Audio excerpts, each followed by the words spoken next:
Good evening, ladies and gentlemen. Welcome to Positive Street Talk with Rick Mo. I'm sitting here with a good friend of mine, the world-renowned, world-famous Mr. DJ Ice of Cleveland, Ohio. Ice is the owner and operator of Club Cheers off East 93rd in Kinsman. Also, he owns Club Rolexx, the Ultimate Entertainment Center right here in Euclid, Ohio. Okay, Ice, man, it's a pleasure to have you on the show. First of all, it's a pleasure to be here, Rick. I've been watching you for a long time. I'm proud of what you're doing right now. I've been following you a long time. I've been Rick Mo Production. When I was probably 10 years old, you heard of Rick Mo Production. That's right. I ain't know nothing about the clubs. I hear it on the radio all the time. Rick Mo Production. Rick Mo Production. I just see you come around in your car. You had a name on your license plate back in the days. Yeah. I said, that's Rick Mo, Rick Mo, Rick Mo. So now I got to meet you when I owned the club. I say, wow, you do a lot of promotion and things. I see him at all the clubs. Why he ain't got him a club? Speaking of that, though, I saw you a lot of places, man, all up and down these trips that I've been open. Is that right? I ain't really open yet, but right here on your podcast, because I'm gonna tell you like this in front of everybody who watch. I want to offer you a position here at the Rolexx as my manager. Now, we didn't rehearse this, y'all. This is something coming off the top of my head right now. This is how long I've been watching this guy. I've been watching him, and I've been sitting here and there. And evidently people don't appreciate what he's done for this city. So I'm gonna give you an opportunity to put some money in your pocket, and I want you to help me run this spot right here. You want me to help you run Club Rolexx? Yes, I know this supposed to be an interview about me, but I want to ask you that right here on camera. Oh, you can think about it. You can tell me later on. That's up to you. So, we're going to leave it at that. And if you want the opportunity, it's right here for you for the taking, because I can't run this big club by myself. And I want the old school Rick Mo Production. I know you can bring it. Yeah. Only you can bring it. Yeah. I mean, I came to a couple of your things. I couldn't even get through the door. So, You know what, man? I really appreciate that. Don't turn me down on the camera. I ain't gonna turn you down on the camera, man. But it's greatly appreciated that you would think about me like that and offer me a position. I've watched you, man. Like I told you when I first met you, I told you, hey man, you're a legend. I respect you. I told you this probably 3 years ago. I want you to come on in and help me with this, But I do so much. Well, where I think God is the time. Oh yeah, it's the time. It's only everything that happens is in God's time. I appreciate everything you've done. I don't know about everybody else, but I appreciate you. The things you do for the city. I know it's an interview about me, y'all, but ain't nobody never interviewed him. So I just want to let him know, give him his flowers while we on this podcast. Man, that's greatly appreciated. And it's the only podcast I've ever done. An interview, any of this. Y'all never saw me on an interview in no podcast. Respect. I definitely appreciate it, man, and I'm gonna consider it. Okay. I'm gonna consider it very strong. Okay. Well, it's one of the elegant clubs. Reason being, I've always wanted to do something in this club, even before you had it. Okay. And now you've got it. What you've done to it, man, it's more elegant. It's beautiful, upstairs and down. Okay. I'm loving what you've done to it. It's a whole new atmosphere in here. It's the Rolexx, it's an elegant watch. My man. For an elegant club. Whole new atmosphere, and I'm just going to tell you right now, man, it'll be a pleasure for me to help you manage Club Rolexx. Now, y'all heard that right here on this podcast. Pleasure, right? I'm going to tell you right now because I want to do this. Y'all heard this on the podcast now, y'all. Yeah, on the podcast. He just offered me a position to manage Club Rolexx along with him. How can I turn that down? All right. How can I turn that down? I didn't expect this though, but hey, man, I don't know what to say. First of all, let me ask you this. You mean tell me you ain't on no contract with nobody that's managing the club, but nobody ain't brought you in, man? Nobody, and I have helped people. Oh, well, I want you to promote their clubs and all that stuff. I want you to help me. Nobody brought me in. Well, I want you to help me. I'm going to show you that I appreciate you. Man. It ain't about no money. It's about building a relationship. There you go. So that's where we at. I'm quite sure we both got money. So this ain't no money move. This is something that we want to build together. Right. I'm with you. And I'm with you, man. We're going to shake on that right on camera. All right. Okay? Y'all heard it. Y'all heard it first right here on Positive Street Talk. Okay? Right. But now we going to get to how DJ Ice became the world famous DJ and the owner of these luxurious clubs that he has. Well, I know we only got about 25 or 30 minutes, so we're going to have to, this is going to be a part one. It's probably a part one to this interview because my life story is real long. But yeah, I used to DJ down at on 93rd for Hank. Right. Back in the days when Hank first brought it, it was Hank's, and I was the DJ. And this is in my book and my movie. This is a true story. I went upstairs one day for Hank to pay me. And I said, I want a club like that. I think I was 16. I said, I want a club, something like this. All his friends was up there. He was gangster suits out there. Here, boy, take this $50. You ain't gonna never have no money to get no club. My right hand to God, I walked down the stairs. I was crying. And my brother said, what's wrong? I said, that man upstairs told me I would never have no money to buy no club. And I swear to God, I told my brother, said, I'm gonna buy this club. I ain't had no money and nothing. So I'm about this club. Fast forwarded, probably 2004. His building was in condemnation. He was letting a guy run the car, Tico's after hours spot. And I saw it on the news that it was a newsome and it was after hours. And I say, wow, I'm gonna call Hank. I called him because he's like my uncle. I called him. I said, your building, was on the news. I didn't know that boy was an after hours spot, whatever. What? So I said, well, you want to sell it to me? He said, well, you ain't got no money. You got some money? I said, yeah, so let's meet up tomorrow. So I met with him, showed him $100,000 cash. I said, he said, I don't want nothing to do with that building. No, I'm going to sign it over to you. So when he signed it over to me, I had to give him $50,000. So when I went to get the permits to pull everything downtown, they said this building is in condemnation. So it was a condemned building. It was a condemned building when I brought it. And I said, well, I'm gonna give you this other 50, but I can't give you the other 25. I know you wanted 125. I gave him 100. Make a long story short, I put a lot of money in that building. Yeah, I know it. Actually, July would be 10 years. So I went from there to this because I always wanted a bigger club like this. Right. So I see this on the sheriff's auction. I couldn't believe, God just works with me in mysterious ways. I know the feeling. He works with me.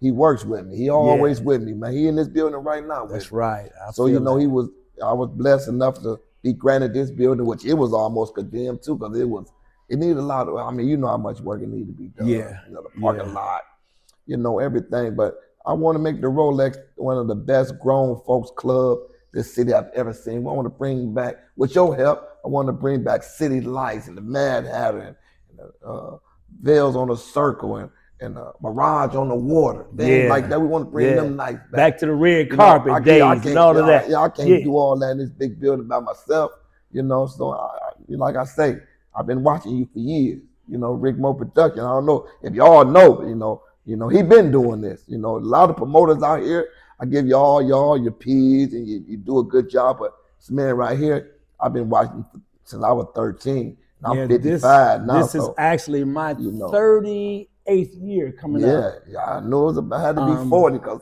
I was a teenager. Hosting social events and just Rick Mo Productions itself. Yeah, your name itself. Your name, your name itself, man, is really big, So that's I got a long journey, from DJing for Bone to, I just stopped at, I was in the middle of a tour and I heard a voice say, stop, you got to go home. And so it wasn't nobody in the room with me, so I knew who it was. Right. So I went down. We was in the middle of a tour in Vegas. I went downstairs, say, look, I can't tour no more, y'all.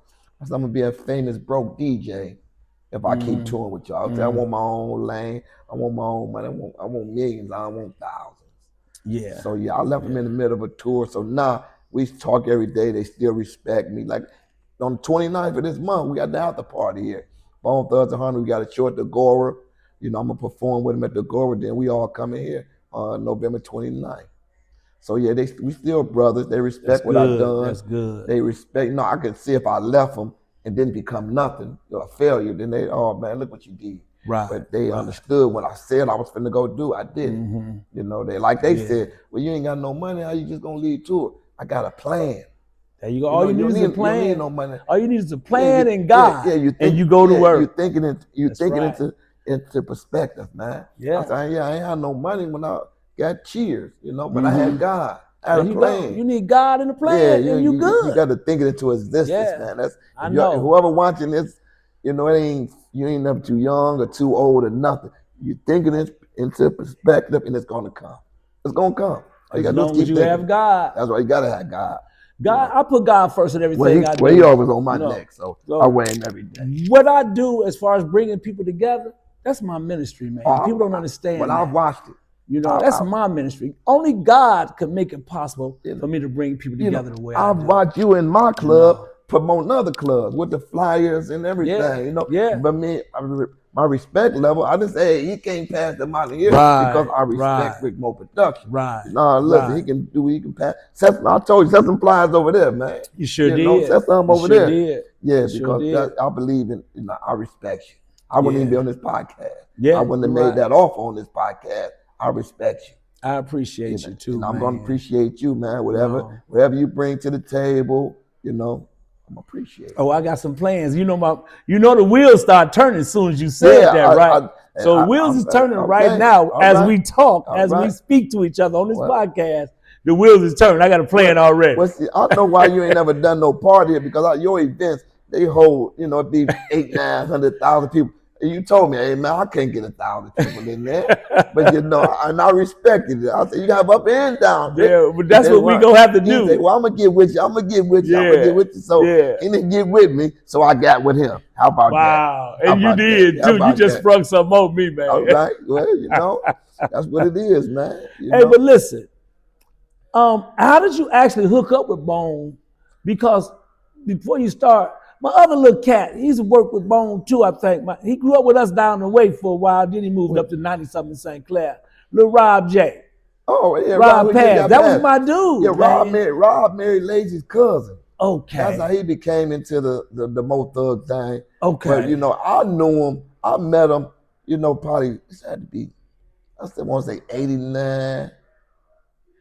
Yeah, 89. I lived on the other side of town by Cheers, but I had to catch the number 10 bus over to St. Clair, to buy rocks, the double up. Yeah. I ain't gonna say no name who I got you. I got you. And I had to go back on my side of town, and from $50, I had like $250 worth of action. So and I would catch the bus over there again, and I would always see Lazy Bone. Sometimes he knew I DJ, and I knew he rap, but we ain't never know. We never get together, teach each other talent shows and all that. And I just go back and forth to see Lazy. Sometimes we had the same Adidas, and me and him became cool. He like, I'm gonna start a group, man. They was called the Band-Aid Boys then. Okay. And then I went to prison in 89. I got out in 91. I still had a little drug money left. It's a crazy story. I don't supposed to be telling all this, but I got a little drug money left, and I said, I'm gonna start promoting concerts because I can't go back to prison. So I knew Eazy-E was hot at the time. So I booked Eazy-E at Verse.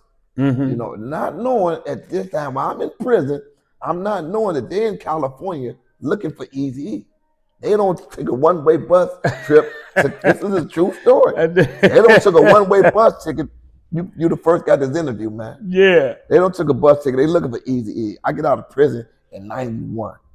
I bring Eazy-E to the Verse when the Levert had a club up on 131st. At this time, he telling them to get back to Cleveland, and I'm performing at Verse. But at this time, I got Eazy-E with me. I don't even know they looking for. I don't even know they don't change their name to Bone. Not Thugs. You don't even know it's them.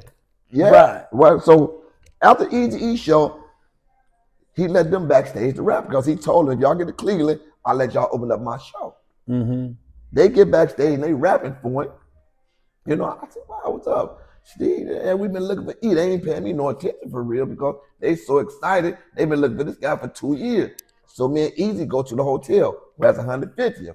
They come to the hotel. But I'm not knowing that they had been calling him and he told them to come. He put them on the bus the next day. I saw them in the hotel. We didn't even speak. He put them on the bus the next day. Right? Wow. I go back to prison in 93. Now this time they recording their album. When I get out, I hear these guys called Bone Thugs and Harmony because they were the Band-Aid Boys and Bone. When I went to jail, Easy-E gave them the name. They gave Easy a song called Thugs and Harmony. And Easy said, your name should be Bone Thugs and Harmony. Mm-hmm. So boom, that's how they took off. So I heard they was in Columbus. So I said, I'm gonna drive to Columbus and, just see what my guys doing. I heard Douglas Ray on the radio. So when I showed up to Columbus, soon Lazy saw me. He said, man, it's on, man. You want a DJ? I said, y'all ain't got no DJ. He said, man, you one of the hottest DJs in the street. I said, yeah, I'll DJ for you. He said, you put me with Mo Thugs first. I was DJing for Mo Thugs. I got a tattoo right here. He must be Mo Thugs. I was in Mo Thug Records. Mm-hmm. And then I just started, I don't know, in 96. Lazy told me I can go on tour with him. It's their first world tour. But we hadn't practiced nothing, right? I had my turntables and everything. So everybody had a tour bus. Busy had it was 5 tour buses. So Crazy Bone never knew me. He never knew I knew how to DJ or nothing. So Lazy said I can go. So when the bus was going to take off, make a long story short, I asked Crazy Bone, can I go on tour? He said, man, we don't really know if you can DJ. I said, but y'all ain't got no DJ. He said, well, I really don't know you like that. So he didn't say it like that. He didn't say nothing out of his mouth. He just kept walking.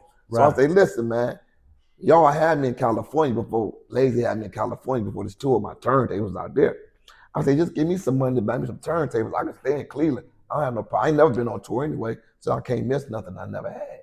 Mm-hmm. So, I got off the bus. I say, Lazy was dodging me because he knew he told me I can go, but the rest of the group didn't agree to it. Now, me and Wish was cool too. I could see Wish here and there. Make long story short, one bus pulled off. I had to get off the bus with my suitcase. One bus pulled off. Flesh bus pulled off. Lazy bus pulled off. Busy bus pulled off. Wish bus was the last one. He looked out the window and he said, again, this is God. Wish said, what's up, man? You ain't going? I said, they said I can't go there. He never saw me DJ. Wish like, come on, man, you can ride on my bus with me. You ain't got to be a DJ. You going. You from Cleveland. Mm-hmm. Me and Wish became like this. It was a 30-city tour. We did about 4 cities. Steve Lobel was their manager. This white guy, Easy-E hooked him up with. Steve said, listen, if you hear the DJ, when you get to New York, you tell them guys to buy you some turntables and show them what you know how to do. Mm-hmm. So I said, okay. I told Lazy, I went to Lazy, said, Lazy, I need some turntables. If I'm going to be out here, I don't want to be out here doing nothing. So he said, I ain't going to worry about that phone, y'all. He said, here go $2,000, go buy you some turntables. In New York, I went and bought some turntables, make a long story short. So at the end of their show, I would stay out there and I would do my routine. Mm-hmm. But they would never stay out there and watch me. Boom. Mm-hmm. But after 3 or 4 shows, they heard the crowd screaming after they went off stage. What's going on after we go off stage? Right. So one day the next show they saw me because I knew how to turn around. You can Google me. Turn around. I knew how to do everything with the turntable. One of the top 10 DJs in the world. They was amazed. I said, now I'm gonna show y'all how to perform. Because y'all just rapping straight through the show. You're not stopping. You're not telling them that you're busy, that you're lazy, you're crazy. I said, I'm going to make a show where y'all pause, y'all make the crowd wave your hand, and teach y'all how to perform. Y'all just rapping right now. And from there on, we didn't even rehearse shows. I just told them, look, let's do this and do that. I'm bring y'all out off of this. And as we went along, I taught them. Repetitionally, everything up to right now, the stage show, they still use a lot of my things that I did with them, but I taught them that. Mm-hmm. And I feel good that I taught a multi-platinum, Grammy Award-winning group some things on stage, and it makes me feel good they still do the things, Y'all Google me. I've been on Jenny Jones' show with them, Soul Train. We did the BET Awards. The Late Show. Just Google it. It speak for itself. And now you're here. Now I'm here. I still let a DJ now. We gonna put you on the wheels once we get started. Yeah, it costs a lot to see me DJ now. It costs a lot. It don't cost you nothing in your club. Oh no, I don't cost. We go. Yeah, I'm a DJ. Some of them old school night. I'm a DJ. I got all my equipment now. I know you do, man. I got all my equipment. Oh man, so that's how you hooked up with Bone. Yeah, and I toured with him from '96 all the way to 2010, 2011. But I just got so tired of it, man. I said it's almost 18 years, 17 years, man. I got tired living out them hotels and drinking Hennessy, smoking Black and Milds, not getting no rest. I said, I can't keep living like this. Question: do you still smoke Black and Mild? I don't smoke or drink. I ain't think so. I don't smoke or drink. I don't either, man. I ain't smoked no Black and Mild probably 10 years. I ain't had a drink for about 2 years, man. Yeah. I haven't had a drink in almost 18 years. I can't drink nothing I sell. That's right. Yeah, I can't. That's right. Yeah. That's right. Yeah.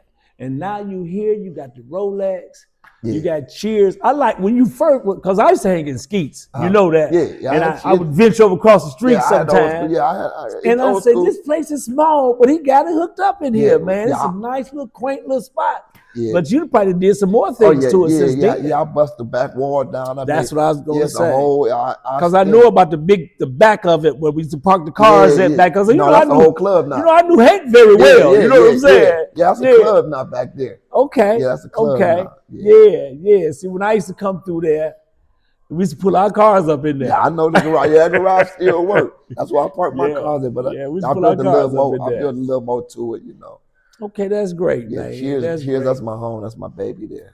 And so what's your plans for totally upstairs in here? Well, what I'm going to do now, I was renting it out for parties up and down, but now that I'm bringing you in, you agreed to it on your podcast.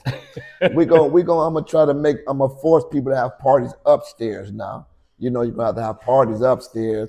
If you want a party downstairs on the Thursdays, Fridays, and Saturdays, you can have a party downstairs, but it's not gonna be private.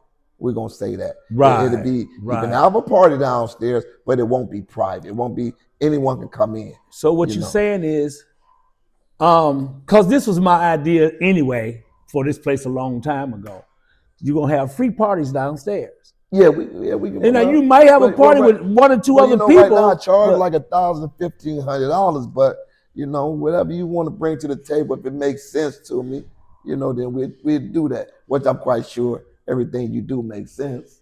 So we gonna say that. We gonna have them free birthday party as of right now. Now, if you already paid, you gotta pay. You already paid. You done now. We gonna do that. But we're gonna work something out. I'm gonna see what you can do. We're gonna work something out. Now, man. We do the second podcast, y'all, and he ain't with me and nothing. Still my man. I'm gonna be with him. We ain't going for that. Here, y'all. This is my guy. We ain't going. Man, you're the first person that ever offered me something. Yeah, man. because I see you. I've been going at it on my own for years, and I've been trying to help other people out. I've seen it. You offered me a position, and that's great, man. I've seen it. Yeah. So hey, well, man. I know. I don't like. I know. My phone keep ringing, y'all. I want to keep on going. But it's gonna be it's only part one. It's got for me. It's gonna be about 10 episodes, y'all. 'Cause it's a lot more I want to say. Hey, we both gonna be saying a lot of make this thing work, right? Okay, we gonna make it work. We gonna make it work. Man, my phone is going off, y'all. Man. I don't usually don't cut nothing short. Listen, I want to thank y'all for tuning in to Positive Street Talk with my buddy DJ Ice. We finna make some things happen right here at Club Rolexx, the Ultimate Entertainment Center. Okay? Oh yeah, you got the Rolexx now. All right. Again, thank y'all for tuning in to Positive Street Talk with Rick Mo. Part one. We'll see you soon.